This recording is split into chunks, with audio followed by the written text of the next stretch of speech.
بسم الله الرحمن الرحيم. قال الله عز وجل في سورة الفاتحة: الحمد لله رب العالمين الرحمن الرحيم مالك يوم الدين إياك نعبد وإياك نستعين. صدق الله العلي العظيم وصدق رسوله النبي الأمين. سورہ فاتحہ کی چند ابتدائی آیات آپ کی خدمت میں تلاوت کی ہیں. اس میں اللہ تبارک و تعالی نے ارشاد فرمایا الحمدللہ. اس کا مطلب ہوتا ہے تمام خوبیاں اللہ کے لیے ہیں. حمد کا مطلب ہوتا ہے خوبی، کمال، اور اس پر جو الف لام داخل ہے وہ الف لام استغراقی کہلاتا ہے، جس کا ترجمہ بنتا ہے تمام. جتنی بھی خوبیاں اور تعریفیں ہیں وہ اللہ کے لیے ہیں. یہ ایک دعویٰ ہے. سوال یہ پیدا ہوتا ہے کہ اس کا ثبوت کیا ہے کہ اللہ کے لیے تمام خوبیاں ہیں. تو سب سے پہلا اس کا جواب یہی ہے کہ اللہ کا معنی ہی دیکھ لیں تو یہ دعویٰ ثابت ہو جاتا ہے. اور آیت الکرسی کی تفسیر میں نے آپ کی خدمت میں کئی بار ریپیٹڈلی اس کو بیان کیا کہ اللہ تعالیٰ کا جو لفظ ہے وہ ایسی ذات پر بولا جاتا ہے کہ جو واجب الوجود ہے. واجب الوجود کا معنی کہ جس کے وجود کا کوئی سبب نہیں ہے بلکہ وہ خود پوری کائنات کے وجود کا سبب ہے. یعنی آسان لفظوں میں یوں کہیں گے کہ اسے کسی نے پیدا نہیں کیا، وہ از خود ہے، ہمیشہ سے ہے، اور اس کے سوا جو کچھ بھی ہے وہ اس ہی نے پیدا فرمایا ہے. یہ ہے واجب الوجود کا معنی. تو اللہ ایسی ذات پر بولا جائے گا جو واجب الوجود ہے، تمام خوبیوں والا ہے، اور ہر عیب اور نقص سے مبرہ اور منزہ ہے، اور اپنے علم اور قدرت سے پوری کائنات کو گھیرے ہوئے ہے. تو جب اللہ کے لفظ کا معنی سمجھ لیں ہمارے ذہن میں آ گیا، یعنی اس اعتبار سے معنی کہ یہ جس ذات پر بولا جا رہا ہے وہ واجب الوجود، تمام خوبیوں والا، ہر عیب اور نقص سے پاک، اور اپنے علم اور قدرت سے پوری کائنات کو گھیرے ہوئے ہے. اپنے علم سے کائنات کے ذرے ذرے کو جانتا ہے، اور اپنی قوت سے، اپنی قدرت سے، اپنی پاور سے جس میں جس طرح کی تبدیلی فرمانا چاہے فرما سکتا ہے. جو نہیں ہے اس کو پیدا کر دے، جو موجود ہے اس کو فنا کر دے، جو موجود ہے اس کو بڑھا دے یا اس کو گھٹا دے. وہ جس طرح کا تصرف فرمانا چاہے فرما سکتا ہے. تو یہ لفظ اللہ ایسی ذات پر بولا جاتا ہے. تو جب یہ بات سمجھ میں آ گئی تو اب یہ دعویٰ بھی گویا کہ دلیل کے ساتھ ثابت ہو گیا کہ اب لفظ اللہ جو یہاں پر موجود ہے، الحمدللہ، تمام خوبیاں اللہ کے لیے ہیں. تو تھوڑی دیر کے لیے لفظ اللہ یہاں سے ہٹا دیں اور یہ جس ذات پر بولا جا رہا ہے وہ معنی یہاں پر رکھ دیں تو یہ دعویٰ دلیل کے ساتھ ثابت ہو جائے گا. یعنی الحمدللہ کی جگہ ہم اگر یوں کہیں کہ تمام خوبیاں اور تعریفیں اس کے لیے ہیں جو ہمیشہ سے ہے، تمام خوبیوں والا ہے، ہر عیب اور نقص سے پاک اور صاف ہے، اور اپنے علم اور قدرت سے پوری کائنات کو گھیرے ہوئے ہے. تو بندہ کہے گا تو پھر ساری تعریفیں اسی کے لیے ہونی چاہیے نا. تو لفظ اللہ تعالیٰ، اللہ کا جو اطلاق ہے، جب اس کو آپ دیکھتے ہیں تو یہ بات واضح ہو جاتی ہے.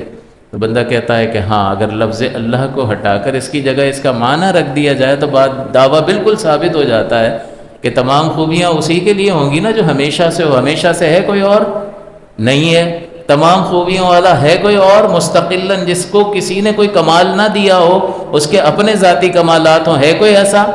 ہر عیب اور نقص سے منزہ اور مبرہ مستقلاً از خود. ہے کوئی ایسا؟ اپنے علم اور قدرت سے تمام کائنات کو گھیرے ہوئے ہے، جس طرح کا چاہے تصرف کر سکے. ہے کوئی ایسا؟ نہیں ہے. تو پھر کمالات کے جواب میں ہی تو تعریف کی جاتی ہے، اور ایسے کمالات والا کوئی نہیں ہے. لہٰذا اگر تعریف ہوگی اور جتنی بھی تعریف ہوگی وہ اللہ ہی کے لیے ہوگی. الحمدللہ، تمام خوبیاں اللہ کے لیے ہیں. پھر آگے رب العالمین، الرحمن الرحیم، مالک یوم الدین، یہ اللہ تعالیٰ نے اپنی 4 خوبیوں کو ذکر فرمایا اس کی اور وضاحت کے طور پر۔ تو یہاں اس دعوے کی وضاحت تو ہو گئی کہ تمام خوبیاں اللہ کے لیے ہیں۔ کیوں ہیں؟ اللہ کا معنی ہی دیکھ لو تو یہ دعویٰ ثابت ہو جاتا ہے۔ لیکن وضاحت کے ساتھ اور مزید اللہ تعالیٰ اپنے کمال کو ذکر فرماتے ہوئے ارشاد فرماتا ہے رب العالمین، کہ تمام خوبیاں اللہ کے لیے ہیں۔ کیوں ہے؟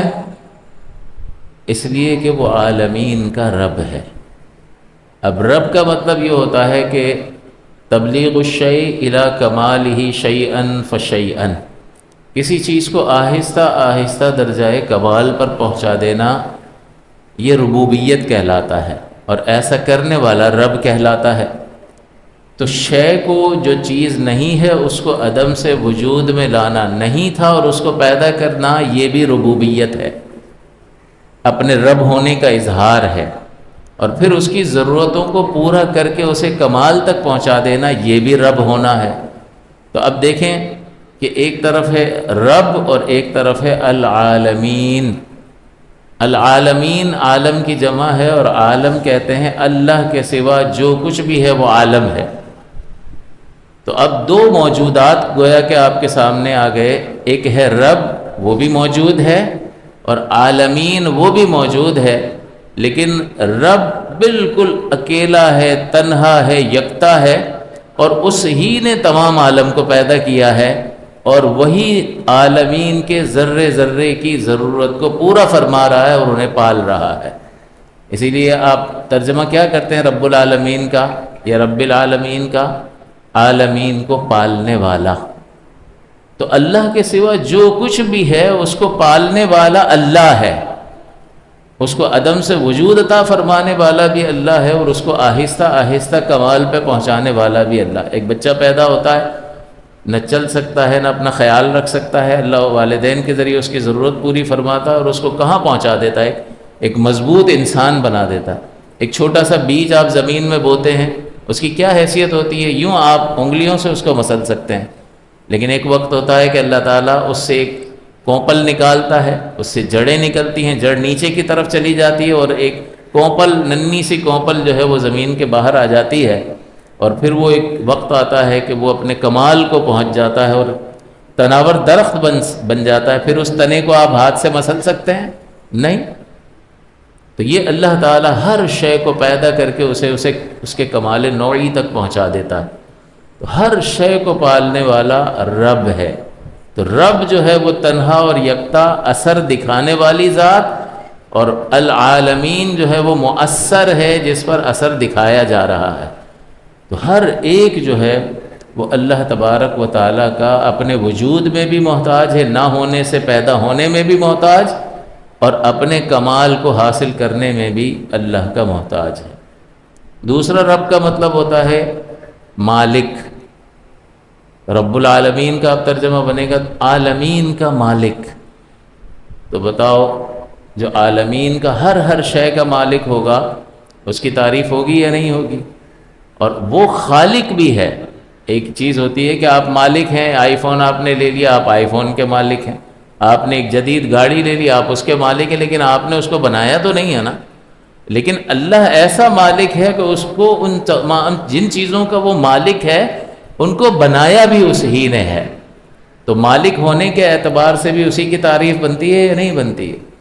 تو ہر شے جو کائنات میں ہے اس کے بارے میں اللہ تعالیٰ نے رب العالمین میں سب کا بیان کر دیا۔ عالمین اللہ کے سوا کو کہتے ہیں، اور اللہ تعالیٰ فرماتا ہے رب العالمین۔ تمام خوبیاں میرے لیے اس وجہ سے ہیں کہ میرے سوا جو کچھ بھی ہے وہ اپنے وجود اور کمال میں میرا ہی محتاج ہے۔ تو پھر تعریف کس کی ہوگی؟ اللہ کی تعریف ہوگی۔ تو اس سے بھی بات واضح ہو جاتی ہے یا نہیں کہ الحمدللہ دعویٰ ہے تمام خوبیاں اللہ کے لیے ہیں۔ کیوں؟ رب العالمین، وہ عالمین کا رب ہے کہ اللہ بھی موجود ہے، بندہ کہتا ہے دوسری بھی چیزیں موجود ہیں، ان کی بھی تو تعریف ہوتی ہے، لیکن ان کی تعریف مجازی طور پر ہوتی ہے۔ حقیقتاً کسی بھی شے میں کوئی بھی کمال اگر موجود ہے تو وہ میرے اللہ کا دیا ہوا ہے۔ تو بتائیے حقیقتاً تعریف کس کے لیے ہوگی؟ اللہ کی ذات اقدس کی۔ تو یہ انسان کو سمجھانے کے لیے ایسی صفت کو ذکر کر دیا کہ سب کچھ اس ہی میں آ گیا، رب العالمین۔ اور پھر آگے فرمایا الرحمن الرحیم، یہ رحمت سے ہے، اور رحمت کا مطلب ہوتا ہے رقت قلبی، دل کی نرمی، اور جس میں یہ دل کی نرمی پائی جاتی ہے، ہمیں کسی پر رحم آ جاتا ہے، یعنی ہمارا دل کسی کے لیے نرم ہو جاتا ہے، تو اگلا اسٹیپ کیا ہوتا ہے؟ ہم اس پر کوئی مہربانی کر دیتے ہیں۔ تو رقت قلبی اور رحم اور نرمی دل میں جب پیدا ہوتی ہے تو ہم اس پہ مہربانی کر دیتے ہیں۔ یہ میرے اور آپ کے لیے یہ معنی ہے رحم کا۔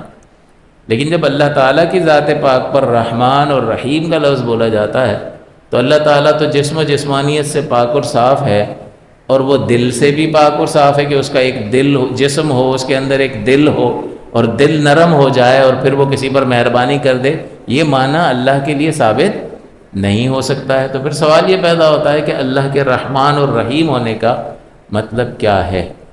اس کا مطلب یہ ہے کہ جو دل کی نرمی اور رقت قلبی ہے اس کو نکال دیں۔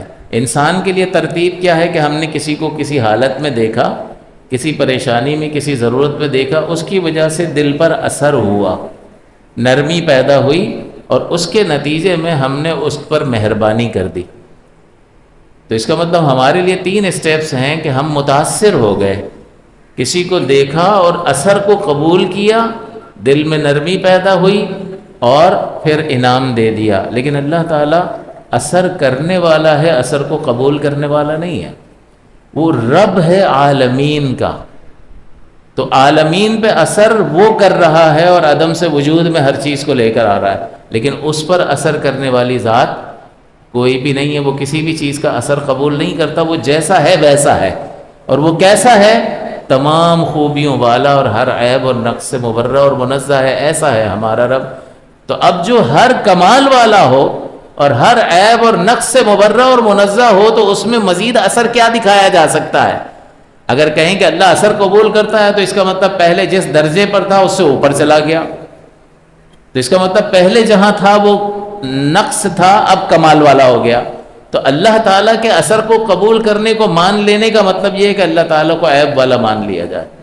تو اللہ کسی کا اثر قبول کرنے سے مبرہ اور منزہ۔ اس سے یہ بات بھی واضح ہو جاتی ہے کہ ہم کہتے ہیں کہ یار یہ تو بڑا گناہ گار ہے، یہ اس کو کہاں اللہ معاف کرے گا۔ اس کا مطلب ہم کیا کہہ رہے ہوتے ہیں معلوم ہے؟ ہم یہ کہہ رہے ہوتے ہیں کہ اللہ تعالیٰ اس کے گناہوں سے متاثر ہو گیا اور ایسا اثر قبول کر لیا کہ اب اسے بخشے گا ہی نہیں۔ اسی طرح کوئی نیک آدمی ہے تو اس کو دیکھ کر کہ یہ تو جنت ہی میں جائے گا ضرور، اس کا مطلب یہ اللہ تعالیٰ اس کی نیکیوں سے متاثر ہو گیا، اثر ہو گیا اللہ پر۔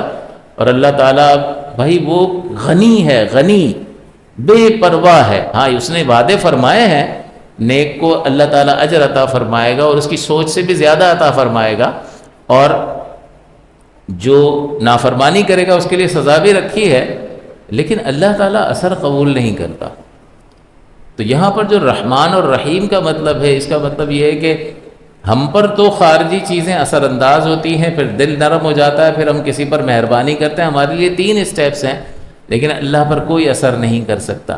اللہ تعالیٰ کا جسم نہیں ہے کہ اس کا کوئی دل ہے اور وہ نرم پڑ جائے۔ بس آخری چیز کہ انعام عطا فرمانا۔ تو اب ہم یہ معنی لیں گے کہ اللہ تعالیٰ کو جب ہم رحمان یا رحیم کہتے ہیں تو اس کا مطلب یہ ہے کہ وہ انعام عطا فرماتا ہے، وہ رحمت فرماتا ہے۔ اسی طرح اس سے ہٹ کر کے اللہ تعالیٰ غضب فرماتا ہے، تو غضب کا مطلب ناراضگی ہے، اور ناراضگی کا مطلب یہ ہے کہ ابھی صحیح تھا اور ابھی غصے میں آ گیا، تو یہ تو اثر قبول کرنا ہے، تبدیل ہونا ہے، اور اللہ تعالیٰ تو تبدیل نہیں ہوتا۔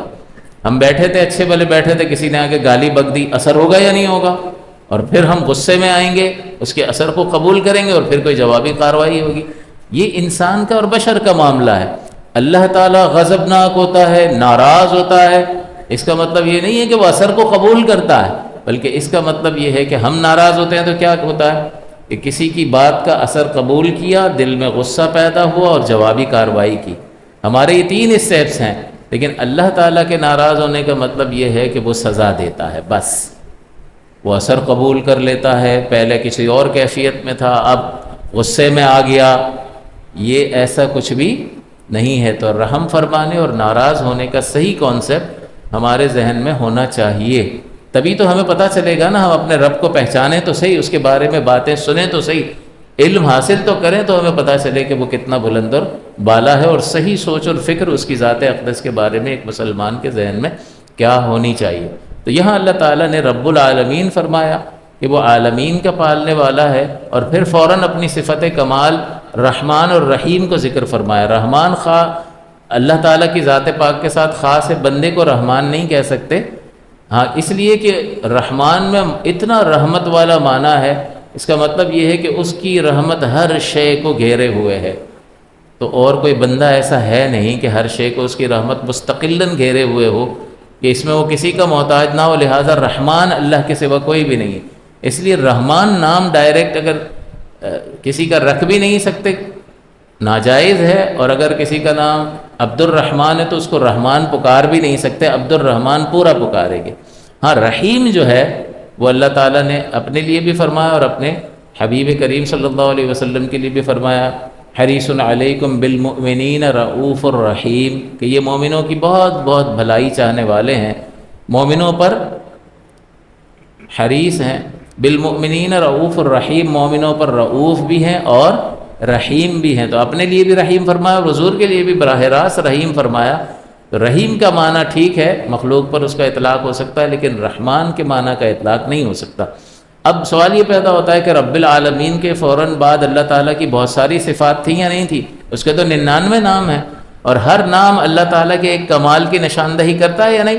معز کیا مطلب ہے؟ عزت دینے والا۔ مذل کیا مطلب ہے؟ ذلت دینے والا۔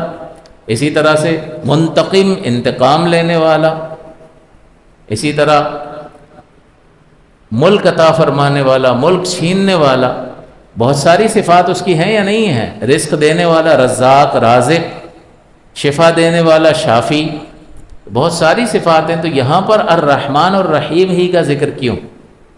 دیگر صفات میں سے کوئی صفت ذکر نہیں فرمائی، بلکہ رحمان اور رحیم کا بیان فرمایا۔ تو یہ سلیکشن کیوں ہے؟ اس کی کیا حکمت ہے؟ تو اس کی حکمت یہی ہے کہ پیچھے آپ دیکھیں جو مضمون چل رہا ہے، رب العالمین، دعویٰ کیا تمام خوبیاں اللہ کے لیے ہیں۔ کیوں؟ اس لیے کہ وہ عالمین کا رب ہے، عالمین کو عدم سے وجود میں لے کر آیا ہے اور انہیں پال رہا ہے۔ اور جب پالنے والا معنی آپ دیکھتے ہیں تو پالنے میں کون سی چیز ہوتی ہے؟ جب ماں بچے کو پالتی ہے تو اس کی کیفیت کیا ہوتی ہے؟ شفقت اور رحمت والی ہوتی ہے یا نہیں؟ کہ ماں اپنی اولاد کو پالنے کے لیے، والدین اولاد کو پالنے کے لیے ہر طرح کی خود تکلیف اٹھا لیں گے، لیکن بچے پر مہربانی اور شفقت کا جذبہ غالب ہوتا ہے یا نہیں ہوتا؟ اپنے منہ کا نوالا اس کو کھلا دیں گے، اس کے آرام کے لیے خود تکلیف اٹھا لیں گے، خود جاگ لیں گے، خود گیلے بستر پر سو جائیں گے، وغیرہ وغیرہ۔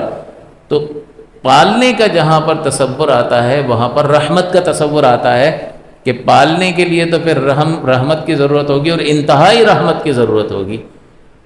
تو پھر یہاں پر اللہ تعالیٰ نے حکمت یہی ہے کہ پیچھے جو اپنے رب ہونے کو ذکر فرمایا کہ تمام عالمین کو پالنے والا، پالنے کے لیے کون سی صفت غالب ہونی چاہیے؟ رحمت کی صفت، اسی لیے فرمایا الرحمن الرحیم، تو بہت مہربان، انتہائی رحم فرمانے والا ہے۔ سوال یہ پیدا ہوتا ہے جب رحمان میں ساری رحمتیں آ گئی تو رحیم الگ سے کہنے کی ضرورت کیوں پیش آئی؟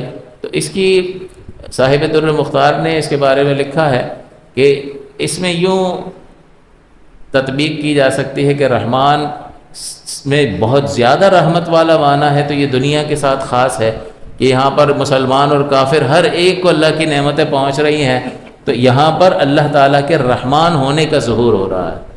اور آخرت میں چونکہ اللہ کی رحمت ایمان والوں ہی کے ساتھ خاص ہوگی، اور بے ایمان اور کفر پر انتقال کرنے والے ہمیشہ کے لیے اللہ تعالیٰ کی رحمت سے محروم ہوں گے، لہٰذا رحیم میں جو ہے وہ ایک خاص طبقے پر رحمت کی بات کی گئی ہے، لہٰذا یہ رحیم جو ہے اس میں آخرت کا بیان ہے کہ رحمان ہے یہاں پر ہر ایک پر رحمت کرے گا کیونکہ رب العالمین ہے، لیکن آخرت میں جو اس زندگی کو صحیح طریقے سے گزار کر ایمان سلامت لے گیا تو آخرت میں رحمت اس ہی کے ساتھ خاص ہوگی۔ ان اللہ لا یغفر ان یشرک بہ ویغفر ما دون ذلک لمن یشاء، کہ بے شک اللہ تعالیٰ نہیں بخشے گا اس کو کہ جس نے اس کے ساتھ کسی کو شریک ٹھہرایا، ویغفر ما دون ذلک، اور بخش دے گا اس کے علاوہ اس سے کم کو جسے چاہے گا۔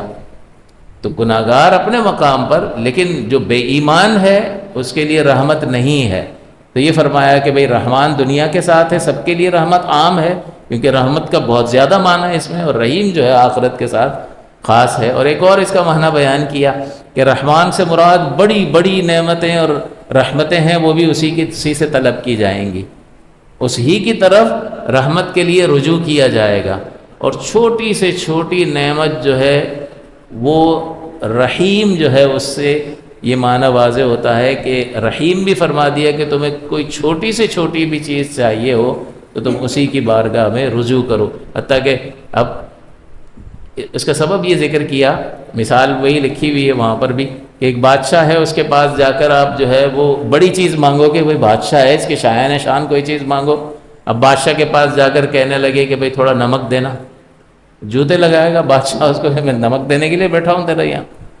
لیکن یہاں کیا فرمایا کہ رحمان ہے، ہر بڑی سے بڑی چیز کا سوال اور ہر بڑی سے بڑی چیز کے لیے اسی کی طرف رجوع کیا جائے گا، اور رحیم ہے یعنی ہر چھوٹی سے چھوٹی چیز کے لیے اسی سے رجوع کیا جائے گا، اسی کی طرف توجہ کی جائے گی۔ ضرورتیں وہی پوری کر رہا ہے، کیونکہ پال کون رہا ہے؟ رب العالمین، الرحمن الرحیم۔ بس یہاں دنیا اب ختم ہو گئی، اب آ گئی آخرت۔ فرمایا مالک یوم الدین، 4 صفات ذکر فرمائیں اور پوری دنیا کو سمیٹ کر رکھ دیا، دنیا کی ابتدا سے انتہا تک بیان کر دیا۔ رب العالمین میں کیا ہے؟ عالمین میں اللہ کے سوا جو کچھ بھی ہے کائنات آ گئی، اور رب میں کیا آ گیا؟ عدم سے وجود میں لا کر کمال پہ پہنچا دینا۔ تو دنیا کی ہر چیز کی ابتدا سے اس کے کمال کو بیان کر دیا رب العالمین میں، اور پھر اپنی صفت کو ذکر فرمایا کہ یہ جو پالتا ہے وہ بڑی رحمت کے ساتھ پالتا ہے، بڑی رحمت اور بڑا کرم فرماتا ہے۔ وسعت رحمتی کل شیء، کہ میری رحمت تو ہر شے کو گھیرے ہوئے ہے، ورنہ ایسا زبردست اور جلیل القدر ہے۔ میرا آپ کا کوئی کہنا نہ مانے، باپ کی نافرمانی کرتا ہے تو باپ کو غصہ آ جاتا ہے، یعنی نمک حرام آج تک میرا کھاتا رہا، نکل جائے یہاں سے۔ ذرا الٹی سیدھی کرتا ہے تو ابا یہ کرتا ہے۔ اور اللہ کتنا طاقتور ہے، اور ہم کتنی اللہ کے احکام کی ناقدری کرتے ہیں۔ لمحے بھر میں چاہے تو مسلے کر سکتا ہے یا نہیں؟ لیکن الرحمن الرحیم، الرحمن الرحیم، درگزر، ڈھیل ڈھیل ڈھیل ڈھیل، یہی تو ہے۔ تبھی تو بندہ کہتا ہے کہ یار فلاں کو تم معاف کر دو، نہیں بھائی میں اتنا عظیم نہیں ہوں، میں نہیں معاف کر سکتا، میں تو بدلہ لوں گا، تبھی میرے کلیجے کو ٹھنڈک ملے گی، سکون ملے گا۔ تو اس کا مطلب معاف کرنا بڑی عظمت کی بات ہوتا ہے، درگزر کرنا بڑی عظمت کی بات ہوتا ہے۔ ہمارا رب طاقتور ہونے کے باوجود، قادر ہونے کے باوجود اپنے بندوں کی خطاؤں سے درگزر فرماتا ہے۔ بتائیے بہت عظمت کی دلیل ہے یا نہیں ہے؟ بھائی وہ بڑا عظیم ہے، میں اتنا عظیم نہیں ہوں، میں تو نہیں چھوڑوں گا اس کو، میں تو بدلہ لوں گا، گن گن کے بدلے لوں گا۔ تو اللہ تعالیٰ رحمان ہے۔ تو یہاں کائنات کی ابتدا سے، ہر شے کی ابتدا سے اس کے کمال پر پہنچنے سے لے کر اس پر رحمت کرنے کو بیان کیا۔ یہ ساری دنیا کا ذکر ہو گیا شروع سے آخر تک۔ اب دنیا ختم ہو رہی ہے، اب حساب دینا ہے۔ اب یہاں جو تمہیں اتنا مہربانی سے، اتنا پیار سے، اتنا شفقت سے، اتنی رحمت سے پالا تھا، تو اس کا تقاضا کیا تھا کہ میرے آگے سر جھکاتے اور اس زندگی کو اس آخرت کے لیے استعمال کرتے اور کامیاب ہو جاتے۔ اب آ گئے ہو میرے پاس، مالک یوم الدین، صفت جلال ہے اس میں روز جزا کا مالک ہوں، فیصلہ میرے ہی ہاتھ میں ہے۔ اب جس کا فیصلہ ہو چکا کہ کفر پر مرا ہے تو کبھی اس کی بخشش نہیں ہوگی، لیکن اس کے علاوہ اللہ تعالیٰ کی مشیت اور ارادے پر موقوف ہے۔ حضور فرماتے ہیں، بس آخری بات کر کے ختم کرتا ہوں، کہ اعمال کے دفتر 3 طرح کے ہیں۔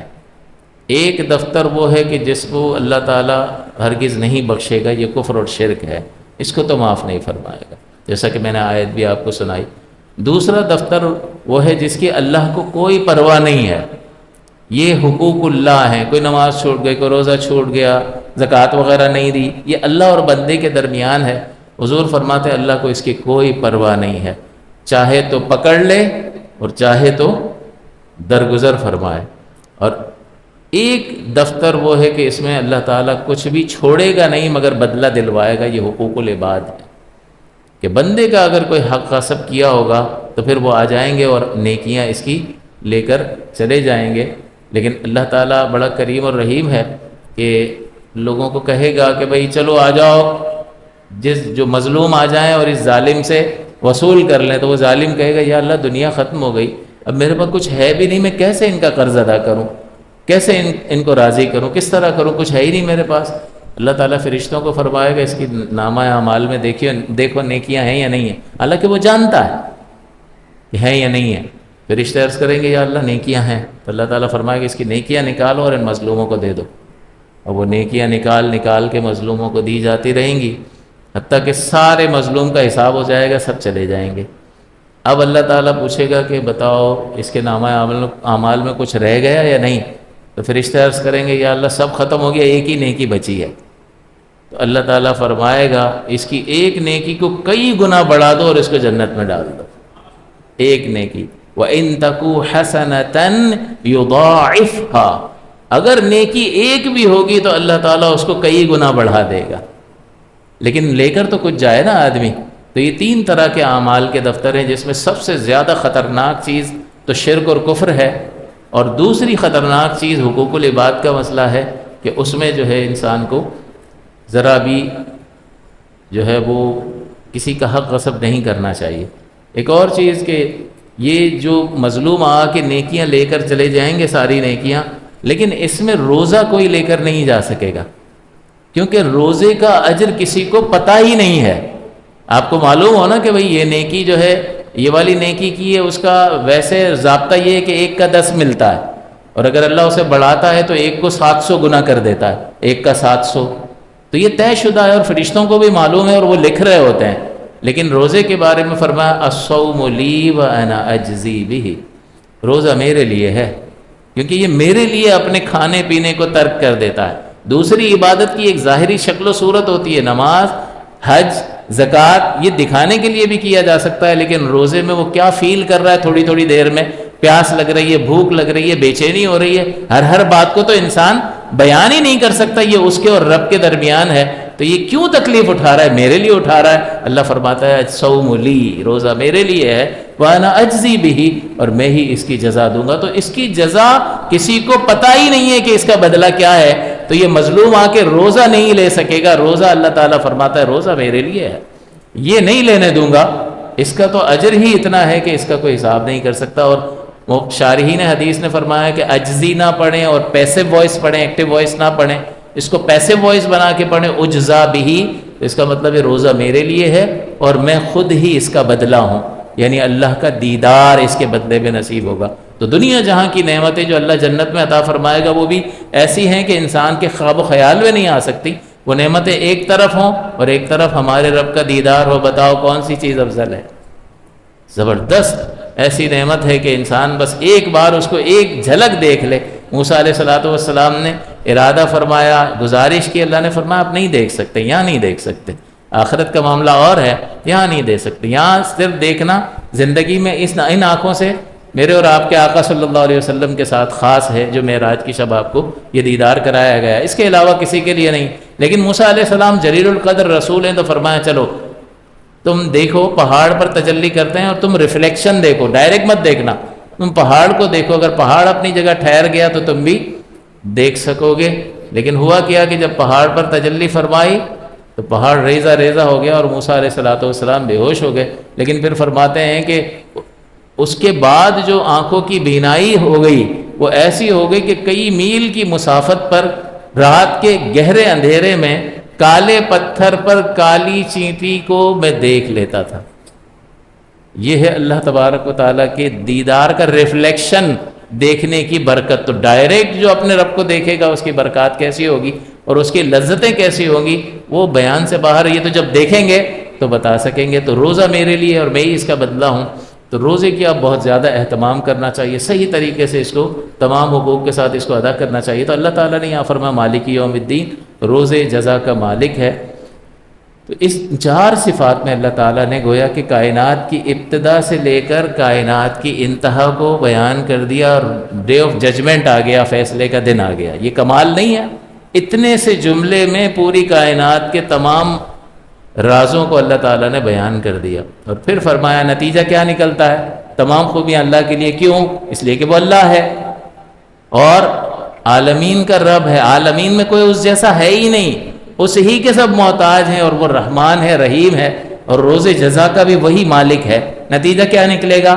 پھر آپ کے دل سے نکلے گا ایاک نعبد و ایاک نستعین. خاص پھر تو تیری ہی عبادت کرتے ہیں اور خاص تجھ ہی سے مدد طلب کرتے ہیں. تو اللہ کی معرفت حاصل ہو جائے تو پھر عبادت کیسی ہوگی؟ پھر دھندے کا خیال آئے گا؟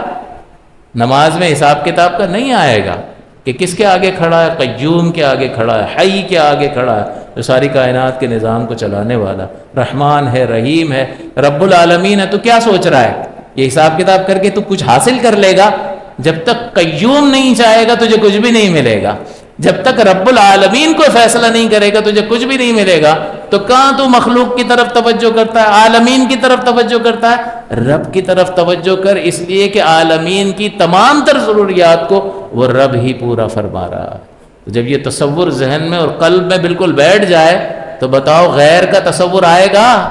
نہیں پیدا ہو سکتا. اللہ تعالیٰ سے دعا ہے کہ اللہ تعالیٰ ہمیں ان معانی اور مفاہیم میں غور و تفکر کر کے اپنی معرفت حاصل کرنے کی توفیق عطا فرمائے، جو حقیقتاً ہر شے کو اس پر قربان کرنے کے لیے ہمیں ابھارنے والی ہے. اپنے رب کو جتنا پہچانو گے اتنی ہی قربانی دے سکو گے. صدیق اکبر کو دیکھ لو، سارا سامان لے کر آ گئے، پورا سب سمیٹ کر، اور حضور پوچھتے ہیں کہ ابو بکر گھر والوں کے لیے کچھ چھوڑا ہے؟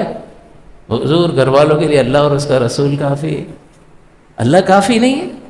اس کا رسول کافی نہیں ہے؟ تو جب وہ سب کچھ اس کے دست قدرت میں ہے تو یہ سامان کیا حیثیت رکھتا ہے؟ تو یہ کیسے پیدا ہوتا ہے؟ یہ تحریک کیسے پیدا ہوتی ہے؟ جس کا ایمان اللہ کی ذات اقدس پر، اس کے رب ہونے پر، اس کے رحمان ہونے پر، اس کے رحیم ہونے پر قوی ہو. اور جس کو اپنی چالاکیوں پر بھروسہ ہو کہ وہ اپنی چالاکی کے نتیجے میں کچھ حاصل کر رہا ہے تو وہ بے وقوف ہے اور کچھ بھی نہیں ہے. اللہ تعالی ہمیں سمجھ عطا فرمائے. آمین. وآخر دعوانا الحمد للہ رب العالمین.